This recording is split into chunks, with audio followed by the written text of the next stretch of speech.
Le point de départ pour moi aurait pu être la bande dessinée, aurait pu être l'architecture, mais c'était porté vers ce rapport entre la technique et le dessin que quelque part je situais mon futur métier, et c'était plutôt le design industriel, cette idée de la série, et puis il y avait une dimension sociale qui était importante pour moi, de rendre service. Espèce d'espace, un podcast de Ligne Rosée Contract, présenté par Max Flageolet pour découvrir les secrets de conception des plus beaux espaces. Aujourd'hui, on part dans le décor avec Patrick Join. Nous vivons dans un grand plancton qui se transforme continuellement et non plus dans un monde organisé entre projets urbains, architecture et puis objets. C'est de cette manière que l'un des fondateurs du mouvement Memphis, l'architecte Andrea Branzi, qualifiait l'époque en 2008. Une façon de dire que tout fusionne et que les frontières deviennent floues. Un constat encore plus vrai aujourd'hui, à l'heure où l'on nous demande à la fois plus de luxe et plus de sobriété. Mais alors, comment un architecte, un designer, peut-il jongler entre tous ces mondes ? Entre l'objet d'édition et l'espace collectif, entre la production et la sobriété, l'hôtellerie de luxe d'un côté, les sanisettes publiques de l'autre. Comment concilier et même réconcilier l'art, la forme et la fonction ? C'est ce à quoi nous allons essayer de répondre aujourd'hui avec mon invité, Patrick Join. Bonjour. Bonjour. Patrick, vous êtes né le 5 juin 1967 et vous êtes diplômé de l'ENSI. En 1998, vous fondez votre propre agence. Vous y explorez aussi bien le design industriel que l'architecture intérieure et la scénographie pour des clients comme Alessi, Cartel et Ligne Rosée, d'ailleurs, qui édite votre canapé-lit Morphée.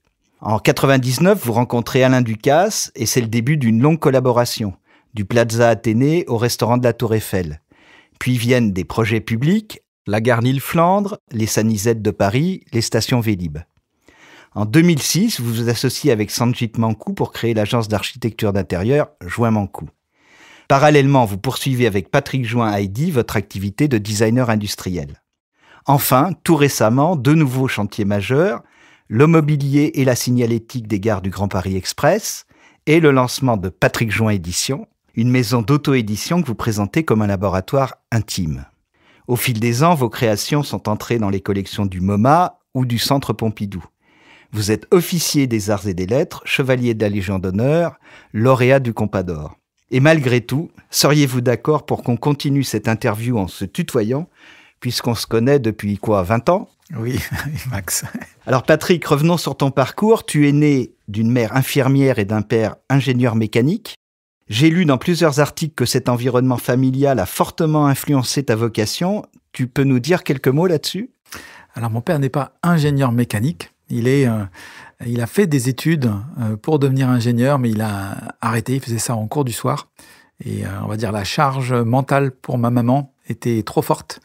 Et donc, il s'est arrêté. Et donc, il est devenu artisan, mais avec une énorme quantité d'ingénierie. D'accord, donc c'est cette partie-là qui t'a influencé au niveau de ton appétence pour la technique, vient un peu de là. Oui, en fait, en dessous de la maison, il y avait son atelier. Et il réalisait des machines, des prototypes, et il utilisait tous les matériaux qu'on peut trouver. Donc c'est là où j'ai appris l'acier, le métal, la soudure, le tournage, le fraisage, mais aussi la plasturgie, le polyester. Donc quand on fait du polyester, on apprend à faire du plâtre pour faire des moules et du bois. Et donc voilà, toutes les matières en fait sont passées sous ses mains. Et puis ça m'a permis, en infusion lente, pendant toute mon enfance et mon adolescence, d'apprendre en fait ces techniques et qui sont totalement naturelles en fait. Et donc c'est pour ça que tu te définis comme designer industriel. Ça a quand même un rapport forcément avec la technique. Alors en fait, le point de départ pour moi aurait pu être la bande dessinée, aurait pu être l'architecture, mais c'était porté vers ce rapport entre la technique et le dessin que quelque part je situais mon futur métier, et c'était plutôt le design industriel, cette idée de la série, et puis il y avait une dimension sociale qui était importante pour moi, de rendre service. Tout ça avait sens autour de l'idée du design industriel. Et puis, j'ai fait cette école, l'École nationale supérieure de création industrielle. Et j'imaginais ne faire que ça, en fait, faire que du design industriel. Et puis, la vie m'a emmené totalement ailleurs. Donc, j'avais hésité pour faire de l'architecture intérieure, de l'architecture. C'est une partie de conception qui m'a toujours intéressé. J'ai toujours eu envie de dessiner des maisons depuis tout petit. Et donc, voilà, c'était c'est passé devant moi et je l'ai saisi, en fait. Et les deux envies étaient parallèles, c'est-à-dire c'était en même temps ou il y en a une qui est venue après l'autre ou... Disons que c'était plus facile pour moi le design industriel, en fait, de mes connaissances. Et puis, c'était un métier qui n'existait pas vraiment. Et donc, il y avait une dimension d'aventure qui me plaisait beaucoup. Et ça me permettait d'aller à Paris. Car il n'y avait pas d'école. Je ne l'ai pas dit, mais tu es né à Nantes. Hein. Voilà, je suis nantais, et donc je pouvais aller à Paris comme ça. Et donc ça, c'est aussi quelque chose qui me plaisait. Et puis, c'était un métier qui n'existait pas. Alors, c'est mon père, un jour, qui m'a apporté une plaquette sur le métier de designer industriel. Donc, quelque part, je vis aussi un rêve de mon père. Je pense que mon père aurait aimé être designer industriel. Donc, il y avait une planche à dessin, et il a toujours voulu dessiner des belles pièces. Et donc, cette idée de dessiner même la moindre pièce qui sortait de l'atelier, toujours, elle était belle. Et donc, cette idée de la beauté, c'est quoi ? Donc, c'est quoi une belle pièce ? Donc, voilà, c'était naturel. Mais l'espace, j'ai toujours aimé. Mais c'est vrai que c'était un métier peu connu. Pierre Paulin avait dit « Je suis un designer industriel ». Il l'avait dit une fois et il disait à peu près ce que tu dis, c'est-à-dire un meuble doit être utile, confortable et il doit être beau, c'est-à-dire avoir de la poésie en plus, oui. Mais c'est vrai que c'était un métier peu connu. Il me semble que ton enfance influence aussi tes créations, y compris les plus récentes, comme le service d'assiette Flip que tu as sorti cette année chez Patrick Join Éditions. Tu peux nous le décrire ? Alors, c'est tout simple. Moi, j'aime beaucoup une balance qui a été dessinée par Marco Zanuzzo, une balance que tout le monde connaît, orange. Et puis, on peut la ranger et on peut utiliser le dessus, on le retourne et on vient mettre la farine, le sucre dedans. Et puis, donc voilà, cette balance de terraillon est incroyable. Et j'ai toujours aimé ce jeu-là. OK. Mais aussi, notre maman, le soir, elle nous servait une soupe, tous les soirs, toujours, et c'est toujours le cas actuellement. Mais pour avoir le dessert, il fallait manger la soupe, et on pouvait retourner son assiette. Donc, économie, on ne lave qu'une assiette, et là, on avait la possibilité de manger le dessert. Et j'ai toujours retrouvé cette astuce-là, astuce paysan, on ne jette pas. Et en même temps, je trouvais ça génial parce qu'on était obligé de manger la soupe qu'on n'avait pas toujours envie de manger pour avoir le dessert. Donc c'était intelligent de ma mère. Et donc, c'est bien joué, oui. Et donc j'ai fait toute une collection sur cette idée-là d'objets qui sont des contenants dans deux sens en fait. Et on a travaillé beaucoup le dessous de l'assiette pour que ça soit un vrai contenant.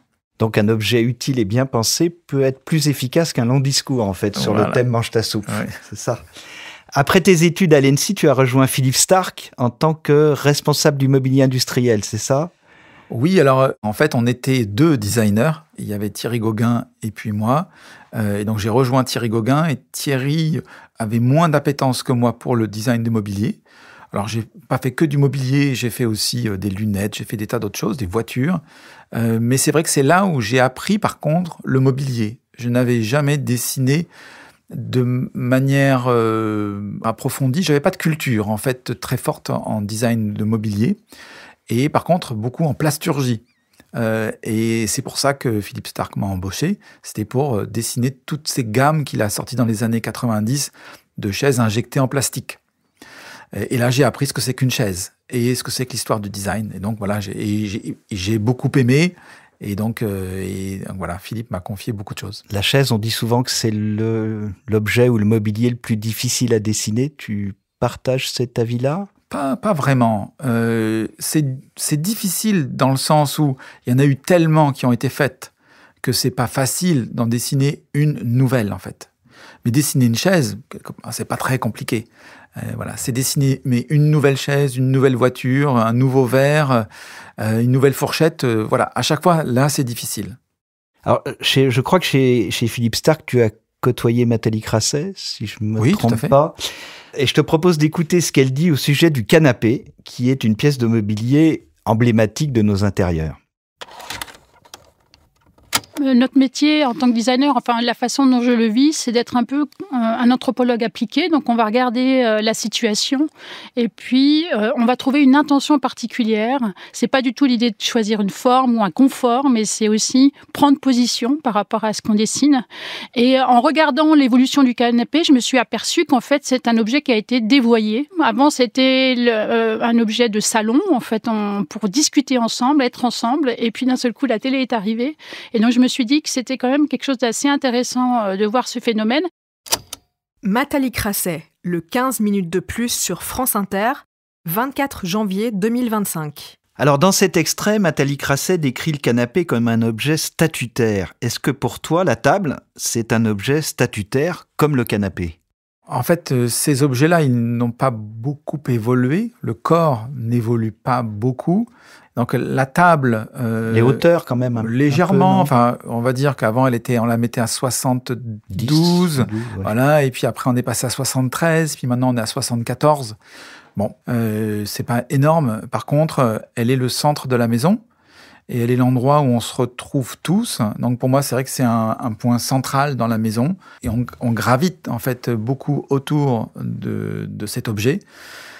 Et donc on la regarde. Elle a un pouvoir d'attraction. On vient aussi travailler. On vient discuter, comme le dit Nathalie. Donc pour moi, c'est un objet symbolique très fort dans l'espace. Et c'est vrai que j'ai toujours aimé dessiner comme ça ce point pivot de la vie de la maison. Et dans un restaurant, c'est la même chose, la table, ou ça a moins d'importance que la chaise finalement ? Ah non, la table, elle est très importante. Alors, est-ce qu'on la nappe ou on la nappe pas ? Donc ça, c'est très important dans un restaurant. Dès qu'on la nappe, tout de suite, on est dans quelque chose qui est plus statutaire. Parce que c'est du travail, ça va coûter cher de la napper et d'utiliser la nappe, donc de la repasser. Par contre, c'est pas mal, c'est que quand on fait tomber ses couverts, on fait pas de bruit. C'est un peu plus propre. Et aussi, c'est pareil, les assiettes, quand on les pose, ça fait pas de bruit. Donc, on est dans un autre rapport, en fin de compte, avec l'espace, avec les autres. Les bruits sont étouffés. Souvent, il y a la nappe, parfois, il y a la moquette dessous. C'est pareil, le couvert tombe, il ne fait pas de bruit. Et donc, on parle d'une manière complètement différente, en fait, avec ces objets-là. Et alors, moi, j'aime beaucoup jouer avec ça, enlever la nappe, tout simplement, pour avoir un rapport peut-être plus direct, plus simple avec ce qui nous entoure. Alors, c'est ce qu'on a fait au Plaza Athénée avec Alain Ducasse, on a enlevé la nappe. On a mis 10 ans pour l'enlever. C'était presque révolutionnaire à l'époque, oui, dans les restaurants de ce niveau-là, d'enlever la nappe. Tout à fait, les clients étaient véritablement surpris. Et notre idée, c'était de dire, si on enlève la nappe, on va trouver quoi ? Et donc, il faut trouver quelque chose d'extraordinaire. Et donc, nous, on voulait mettre du bois, mais un bois gercé, un bois avec des nœuds, un bois naturel. L'idée, c'est de dire que les produits qu'on va manger, ils viennent de la terre, pour certains, ou de la mer, mais ils viennent de quelque part. Et là, il n'y avait pas de chichi. Hein. Et donc, on voulait l'exprimer là, cette naturalité qu'Alain Ducasse défend.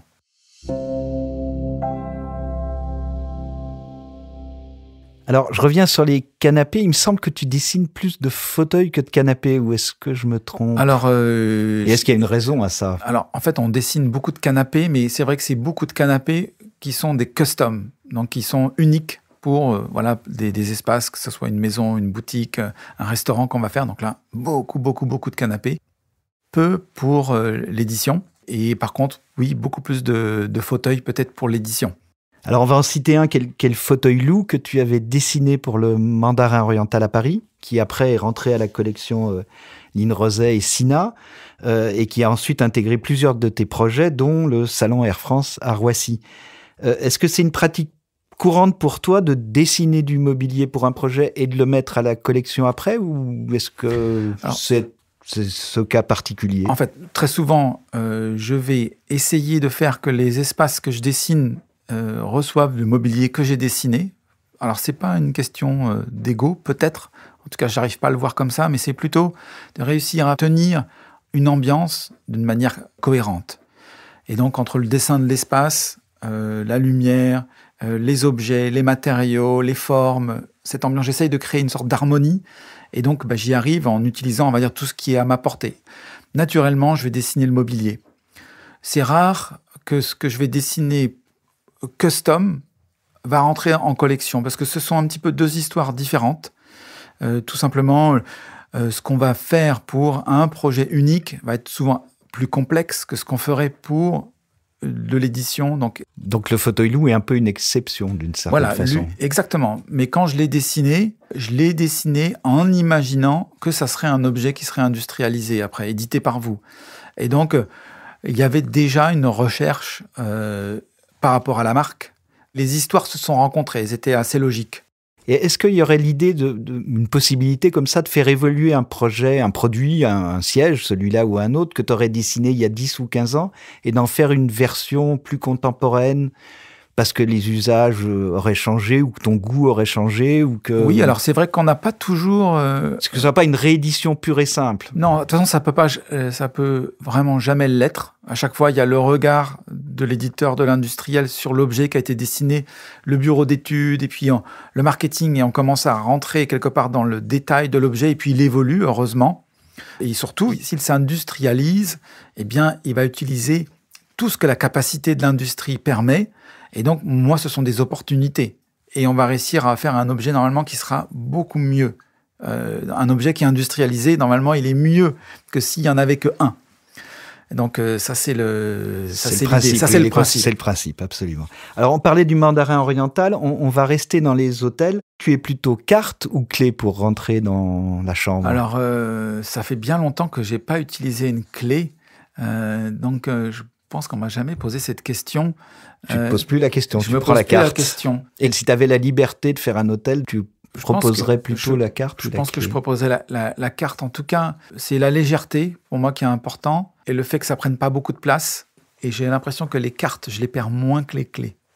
Donc, je vais te donner une carte pour notre questionnaire check-in. Tu as le droit à une réponse par question et éventuellement un joker. Patrick, tu es prêt? Allez, on y va. Chambre avec vue sur mer ou face à la montagne? Vue sur mer. Quartier Bastille ou Champs-Élysées? Bastille. Ah, tu es nostalgique encore de Bastille malgré le déménagement de l'agence, qui est quand même dans des locaux magnifiques maintenant. Oui, mais voilà, je resterai toujours attaché à la Bastille. Haussmann ou Perret? Perret. Charlotte Perriand ou Jean-Michel Franck? Perriand. Pollock ou Rothko? Rothko. Alors Rothko, on dit qu'il utilise la peinture pour donner vie à ses émotions, alors que c'est le contraire pour Pollock, qui plutôt utilise ses émotions pour donner vie à la peinture. En termes de design, toi, tu utilises le design pour donner vie à tes émotions ou tu utilises tes émotions pour donner vie à ton design? Alors, j'utilise plutôt mes émotions pour faire mon métier de designer. C'est un peu le point de départ. Émotion, intuition, qui me parlent immédiatement, qui créent des images mentales, mais qui vont être le point de départ de la plupart des projets. Crayon ou ordinateur? Un crayon. Technologie ou artisanat? Les deux, mon capitaine, parce que... C'est ton joker, donc. Oui, je pense que la frontière pour moi entre les deux n'a jamais été très précise, en fait. Vu que je viens du monde de l'artisanat, mais avec une dimension technique industrielle productive qui est jamais loin, il y a beaucoup d'outils qui sont les mêmes. Parfois, il y a des techniques que l'industrie peut se permettre et que l'artisan ne va pas se permettre. Mais on va dire que c'est les deux.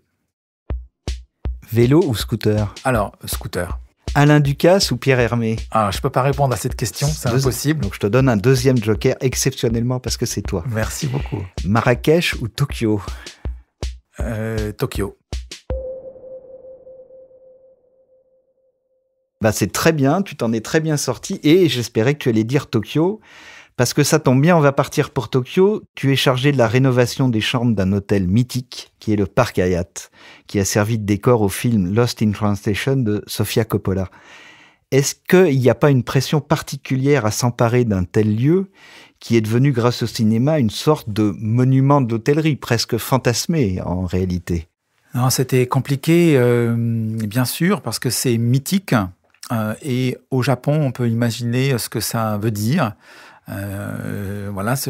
Cet hôtel qui a ce statut construit en 1994 par l'architecte Kenzo Tange, l'architecture intérieure par John Montfort. Donc, Kenzo Tange, Pritzker Prize. Et puis, c'est le premier hôtel d'esthétique internationale au Japon. Et quand il est arrivé, c'est le moment où le Japon était un peu une sorte de pinacle technologique et financier. Il y a eu après une crise où ça a été difficile pour eux. Mais cet hôtel est incroyable. Quand il est arrivé, il a changé complètement la vie du Japon. Et parce qu'avec le film, on se demande si c'est le film qui est incroyable et que c'est Sofia Coppola qui l'a magnifié, mais toi, tu dis que non, il est incroyable. Il est incroyable avant, et si Sofia Coppola utilise cet hôtel-là, c'est justement parce qu'il est déjà mythique, en fait. Et donc, en gros, au Japon, on ne peut rien changer. Donc, il a fallu tout changer sans rien changer. Au début, on a un petit peu compris ça comme quand on regarde l'évolution, par exemple, d'une Mercedes. De génération en génération, ça reste toujours une Mercedes, mais elle évolue avec les nouvelles technologies, mais quelque part, on va comprendre la filiation, et c'est ce qu'on a fait. Nous, donc le projet a été fait, on l'a entièrement refait, redessiné, mais il y a des éléments qu'on a gardés dans l'ADN, mais on a tout redessiné. Et maintenant, notre travail fait partie de l'ADN de l'hôtel, et il sera repris dans 20 ans ou 30 ans par quelqu'un d'autre, et qui utilisera ce nouvel ADN-là. Donc chacun va venir mettre un brin d'ADN dans le projet, mais il y aura toujours à l'origine celui de Kenzo Tange et John Montfort. Alors dans le film de Sofia Coppola, il y a une utilisation de la lumière qui est assez particulière, qui fait qu'on voit beaucoup l'extérieur de l'hôtel, donc Tokyo, et elle fait rentrer l'extérieur à l'intérieur. Tu as travaillé aussi, je suppose, sur la lumière pour garder un peu cet effet-là, ou c'est tout à fait naturel? Disons que c'est naturel, c'est un hôtel avec vue, donc on est au 50e étage et on a autour de nous du mont Fuji à tous les quartiers de Tokyo. Donc il y a 40 millions d'habitants quand même qui sont juste sous nos pieds. Ça c'est fascinant, c'est très très beau. Donc on se sent complètement seul parmi 40 millions de personnes. Ce qui est la solitude d'ailleurs de Scarlett Johansson et de Bill Murray dans le film. Exactement, et c'est ce qui est très poétique, très beau. Et donc ça, on ouvre la porte de la chambre et on ressent ça. Donc c'est très important de travailler sur la lumière pour qu'on n'ait pas des reflets. Donc la chambre, elle est un petit peu sombre le soir. Donc il a fallu vraiment qu'on travaille très très bien notre lumière pour que la fenêtre ne devienne pas un miroir. Patrick, tu connais peut-être l'architecte Yasmine Mahmoudieh, qui est aussi ambassadrice mondiale de la durabilité dans l'archi et le design. Elle a récemment publié un post sur LinkedIn titré « Le luxe peut sauver la planète si nous cessons de mal définir ce qu'il signifie ». Pour elle, dans l'hôtellerie, je la cite, « Le luxe aujourd'hui n'est pas seulement une question de nouveauté, c'est une question de narration dans laquelle chaque matériau devrait murmurer son histoire ». Est-ce que tu partages cette approche qui consiste à privilégier le design intemporel et les matériaux naturels? Tu es d'accord avec ça? Alors, oui, bien sûr. Et je pense que c'est ça le luxe, de vivre une expérience qu'on n'a jamais vécue avant. Mais il faut qu'elle ait du sens. Et qu'on puisse même la revivre sans s'ennuyer. Donc c'est là, il faut qu'elle soit suffisamment profonde. Et donc, à ce moment-là, quand on a très, très bien fait les choses avec des matières qui ont toute une histoire, ça va être peut-être plus facile. C'est vrai que aussi, on est de plus en plus sur Terre. Il y a de plus en plus de gens qui peuvent se permettre de vivre une vie luxueuse. Et donc, là, on en fait de trop, on dépense trop. Donc, c'est à nous aussi, designers, de penser comment... ce que véhiculent les objets qu'on dessine. Donc, c'est vrai que toucher un vrai morceau de bois, transformé avec amour par un artisan, avec tout un savoir-faire, j'achète peut-être autre chose que l'objet. J'achète aussi ce savoir-faire qui existe depuis des milliers d'années. Et puis, je suis en contact avec la personne qui l'a faite et qui en vit, et qui en fait vivre sa famille. Et donc, il y a un contact humain entre nous tous, en fait, à travers ça, que je trouve touchant. Et donc, si j'arrive à faire travailler plutôt cet artisan incroyable que le robot, qui, oui, aussi est incroyable, mais voilà, ce ne sera pas la même chose. C'est ce que dit Yasmine Mahmoudieh, effectivement, c'est ce contact avec le matériau et pratiquement, de façon conséquente, la personne qui l'a fait, quoi. Donc ça serait ça la grande évolution des projets hôteliers ou de la philosophie des projets. oui, la prise de conscience que ça a de la valeur, même si on ne la voit pas, mais elle est là.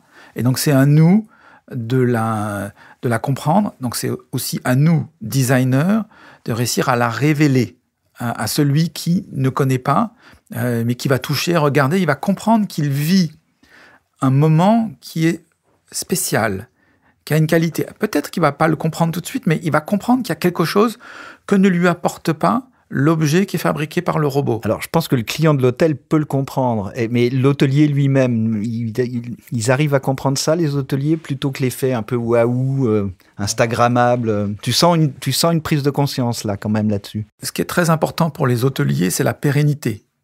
Donc, ils vont très bien comprendre que quelque chose, si elle est bien faite, elle va durer plus longtemps. Et donc, c'est vrai qu'on était, il y a encore peut-être une dizaine d'années, à changer les décors de manière très, très rapide. Et là, je sens un autre regard où on jette moins. Quand on retravaille sur un espace, avant, on virait tout et on recommence tout.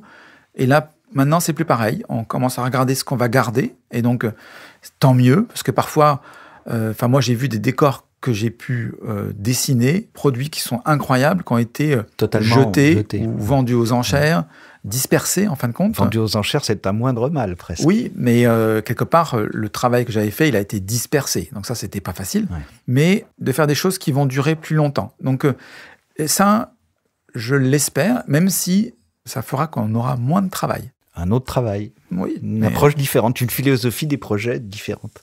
Alors Patrick, tout à l'heure, j'ai cité Andrea Branzi et son idée d'un monde où les objets, l'architecture et le projet urbain finissent par ne faire plus qu'un. Toi, tu conçois justement beaucoup de choses pour l'espace public, du mobilier, des équipements, de la signalétique. Et cette question de l'espace commun, de son appropriation, reste très vive, peut-être plus vive que jamais. J'aimerais te faire rebondir sur ce qu'en dit l'artiste et architecte Didier Faustino dans une interview qu'il a donnée pour la Cité du Design. On l'écoute. C'est là la question de l'espace public aujourd'hui. Il est régenté, tout est cadré, tout est tenu. En fait, on vient de passer plusieurs siècles à toute l'évolution urbaine, humaine dans les questions, c'est la fixation du nomade. Et les villes sont faites pour de la mobilité, mais pour la fixation du nomade. Il n'y a plus de nomadisme possible. Donc on pense l'espace public comme un lieu de transit, pas un lieu d'occupation temporaire. Et en fait, l'occupation temporaire, là, cette question justement du rendre d'un territoire autonome ou rendre un autre territoire occupable, appropriable, n'est pas envisageable aujourd'hui. Didier Faustino, interview pour le pôle recherche de la Cité du Design, 2018. Ça te parle ce que dit Faustino, c'est-à-dire ce conflit entre le fait de traverser un lieu et celui de pouvoir s'y poser même brièvement, dans des espaces comme les gares, par exemple, qui sont des seuils entre l'espace public et l'espace privé. Oui, c'est vrai que c'est un sujet qui est, pour les espaces publics de métro, de gare ou de place, du banc, le fameux banc sur lequel on ne peut pas s'allonger. Bien sûr. Et bien sûr, on a eu ce genre de problématiques à traiter. On va dire la peur de l'autre est très forte dans la ville. On ne se connaît pas.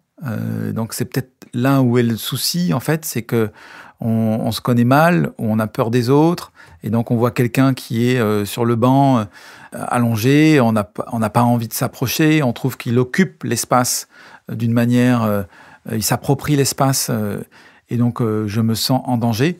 Donc là, il y a forcément un travail à faire qui est humain, qui est social. À la fin, les objets, ils suivent quelque part la société. On a le banc avec ses accoudoirs pour qu'on puisse se relever facilement, parce que ça fait aussi partie d'une obligation légale. Juste un banc sans accoudoir, je n'ai pas le droit de le faire, en fait. Et aussi, c'est pas très accueillant pour la personne qui est plus âgée pour qu'elle puisse se relever. Donc, on va comprendre pourquoi il y a cet accoudoir, mais il m'empêche de m'allonger. Au-delà des normes, donc c'est quand même différent de dessiner du mobilier urbain que de dessiner du mobilier pour un particulier ou pour un hôtel. Alors, quand on dessine pour l'espace public, ce qu'on a dessiné pour le Grand Paris Express, c'est 50-100 ans. Donc les objets doivent pouvoir résister, donc il n'y a plus de garantie décennale. On est bien au-delà de ça. On fait deux choses, en fait. Alors, on rend service pour pouvoir s'asseoir tous les X mètres, mais on crée aussi une unité esthétique dans toute la ville. Et donc, on rassemble les gens. On crée aussi l'espace. Donc la répétition de ce réverbère, de cet édicule de métro, de ce banc ou de ces sanitaires, de ce Vélib, fait que tous les X mètres, il y a un objet qui appartient à nous tous et qui exprime ce nous tous. Et la ville est difficile, elle est dure. Et le fait qu'on puisse exprimer cette idée de nous tous, l'un la rend plus humaine. Je réduis quelque part ma bulle, je le supporte parce que je comprends qu'autour de moi, il y a plein de signes qui expriment le nous. Et donc c'est ça là aussi l'importance du mobilier urbain. S'ils sont tous complètement différents des uns des autres, eh bien on vient créer une sorte de chaos. Ouais. Et c'est là on voit la force du projet d'Haussmann qui est toujours valable aujourd'hui. À un moment donné, la ville a voulu un peu démonter cette dimension haussmannienne et ils se sont aperçus que c'était pas forcément la bonne voie. On aurait pu penser que c'était un peu conservateur de garder ces objets du passé, mais en fin de compte, on s'aperçoit qu'on a besoin aussi de l'histoire, on a besoin d'être entouré de choses qui ne bougent pas, et donc ce passé qui ne bouge pas, et sa répétition. Alors, en parlant justement de durabilité, je voudrais qu'on évoque des événements qui, alors tu le disais, on dessine pour que ça dure 100 ans, mais parfois, il y a des événements dans la société et dans la vie qui bouleversent un peu les choses. Je voudrais qu'on parle un peu du blackout électrique qui a eu lieu là récemment en Espagne. Est-ce qu'il y a des pensées comme ça qui te sont venues sur qu'est-ce qu'on fait en cas de panne d'électricité générale, notamment dans les gares? Est-ce que là aussi, le designer, son rôle, c'est d'anticiper éventuellement les problèmes et de trouver des solutions, ou d'imaginer des solutions? Non, c'est vrai que tu as raison parce que c'est normalement le travail du designer. Alors, est-ce que je serais capable d'anticiper, de faire du design anticipatoire comme ça et de regarder un peu des problèmes qui vont arriver? Ouais. Mais on les connaît, les problèmes qui vont arriver. Il y a des problèmes qui sont liés aux températures et aux événements catastrophiques liés aux températures. Beaucoup d'eau qui tombe d'un coup, du froid, du chaud. Ça, c'est un élément très important. Donc, le travail sur l'ombre dans la ville, il faut absolument le faire. Le travail sur les quantités d'eau énormes qui tombent, comment est-ce qu'on revoit les plans d'urbanisme. Donc, ça dépasse. Il y a un moment donné, les designers peuvent intervenir. Mais ça, ce sont des choses qu'on connaît tous. D'anticiper l'événement improbable. Voilà, l'événement improbable. Et donc, ça, c'est sûrement un métier. Et de réfléchir avec des scénarios où des designers sont embarqués, je pense que c'est ça qu'il faut faire. Donc, je peux penser à Rami Fischler, qui a travaillé à l'agence ici, oui, avec moi, et qui a réfléchi déjà à des scénarios de ce genre-là. Et je pense que ça, c'est très intéressant. Alors, j'ai lu récemment qu'un immeuble de 12 logements était en construction dans la Marne et réalisé en grande partie avec une imprimante 3D. C'est une technologie que tu utilises depuis, je crois, bien longtemps, puisque tu as conçu la chaise solide avec cet outil il y a plus de 20 ans. Tu peux nous dire qu'est-ce que ça change pour les designers? Alors, c'est une nouvelle technologie. Donc, c'est vrai que moi, j'ai été le premier à faire, le premier à faire une chaise imprimée, on va dire, monolithique, en impression 3D. Donc, ça nous permet de dessiner des objets qui ne pouvaient pas être conçus avant. On pouvait les imaginer, mais on ne pouvait pas les fabriquer. Donc, actuellement, je travaille avec Dassault Systèmes pour alléger le plus possible, n'utiliser que la matière nécessaire. Donc ça, c'est très important. On a un problème de quantité de matière, d'énergie pour la transformer, et après, en utiliser le moins possible. Maintenant, on peut calculer tout ça. Et donc, des entreprises comme Dassault Systèmes sont capables, avec leur logiciel, de nous aider, nous, designers, architectes, ingénieurs, à n'utiliser que la matière nécessaire. Après, esthétiquement, ça nous permet aussi des choses qu'on ne pouvait pas imaginer avant. Ou on pouvait les imaginer, mais peut-être pas. De façon plus difficile. Plus difficile, on ne pouvait pas les réaliser. Et donc, il y a une liberté créatrice qui est arrivée, mais qui est la même que celle qui est arrivée quand l'acier est arrivé, ou le béton. Donc, je crois que au sein de l'agence, tu as toi-même une imprimante 3D, ou des imprimantes 3D. C'est une technologie que vous maîtrisez en interne. Totalement. J'imagine que ça n'existe même pas une agence de design contemporaine qui n'a pas des imprimantes 3D. Alors, Patrick, avant que l'on se quitte, j'ai encore quelques questions à te poser, un peu plus personnelles, si tu veux bien. Sur quel projet tu travailles en ce moment ? Alors, il doit y en avoir une bonne trentaine. Alors, tu peux nous en citer 2 ou 3 peut-être. Donc, on fait un hôtel à Hong Kong avec Norman Foster qui est l'architecte. Et on fait aussi une île avec Norman Foster en Arabie Saoudite. Donc, lui est architecte et nous, on fait toutes les parties intérieures. On fait, ça j'en suis très fier, le tramway d'Alula, donc cette ville en Arabie Saoudite où il y a des tombeaux nabatéens, comme à Petra. Et donc là, Alstom va réaliser le tramway que nous avons dessiné avec Étienne Tricot. Plein de choses, et du mobilier toujours. Voilà, donc ça va on va dire, du mobilier jusqu'à des projets plus importants. C'est la multiplicité des projets qui te fait encore courir, ou est-ce qu'il y a d'autres choses qui...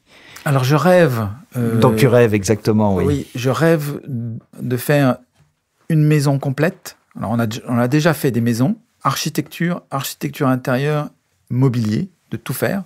C'est mon inspiration, Frank Lloyd Wright, qui revient toujours. Et donc, d'être sur un site spécifique et de réussir à dessiner une maison spécifique pour vraiment un couple spécifique et de tout faire. Donc ça fait partie des choses que j'adore faire. C'est un espace de liberté pour toi, ça. Oui, puis surtout, c'est de réussir à créer quelque chose qui est complet, où tout se tient. Alors peut-être que c'est un regard sur le passé, un regard sur comment on faisait avant. Ça ne veut pas dire que je ne veux pas laisser d'autres intervenir, parce que bien sûr que les autres interviennent toujours dans le projet, on ne le fait jamais entièrement seul. Mais c'est de raconter une histoire complète. Donc pour moi, ça fait partie un peu de mes rêves. Et Patrick Join Édition, tu peux nous dire 2 mots? Moi, ce qui m'intéresse, puisque j'avais eu la chance que tu montres, pas en avant-première, mais quand même que tu montres les croquis à l'agence. Ces croquis, en fait, c'est quoi? C'est des projets que tu avais dessinés comme ça, et que tu as retrouvé, auquel tu pensais plus? Ça m'intéresse un peu de savoir le cheminement, là. Il y a des obsessions.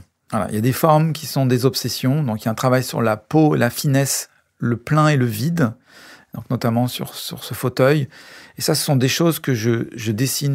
On voit bien qu'à un moment donné, il faut qu'elles sortent de moi et qu'elles deviennent un projet. Pourquoi est-ce que je suis obsédé avec le cuir, sa déformation? Je ne sais pas exactement, mais il y a quelque chose que j'adore.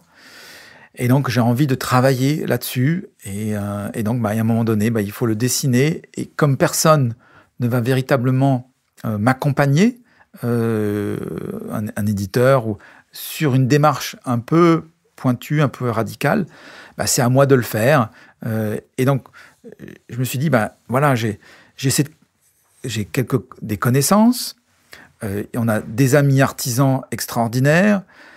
On va se réunir ensemble et puis mettre au point ces objets qui n'existeraient peut-être qu'en idée dans des carnets, et on va les faire. Et puis, faisons-les, et puis peut-être que ça intéressera des clients. Mais c'est des croquis que tu as fait récemment, ou il y avait des choses que tu avais fait avant qui étaient restées un petit peu comme ça? Il y a beaucoup de choses que je refais.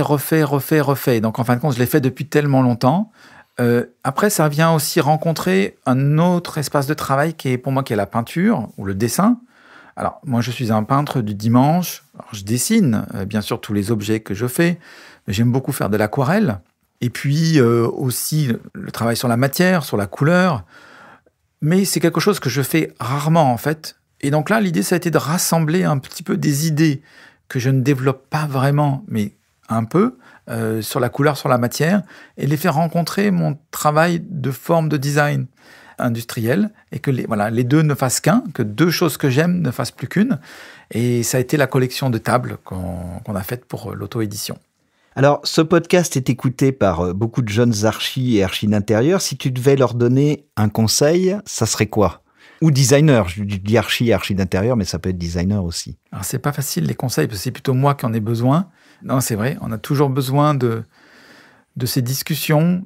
Alors, moi, j'ai pas vraiment de conseils à part cette idée d'aller à la rencontre des techniques, des artisans, des fabricants, de bien les écouter, de ne pas avoir peur de ne rien comprendre, parce que je pense qu'à chaque fois, on doit apprendre un peu des nouveaux métiers. Donc, il faut vraiment les écouter. Moi, ils m'ont sauvé la vie un nombre incalculable de fois. Je sais bien qu'on a un statut particulier en tant que designer, Parfois, on vous met un petit peu tout en haut, alors qu'à la fin, ça va être un travail d'équipe. Donc, c'est plutôt cette approche un peu humaniste qui m'anime. Et donc, il faut aller à leur rencontre. Le bon sens, rêver, écouter ses intuitions. Ça, c'est d'une radicalité totale. J'ai dessiné quelque chose, je le vois devant moi. Mon intuition me dit ça va pas du tout. Il faut écouter ça, il faut essayer de démonter cette intuition.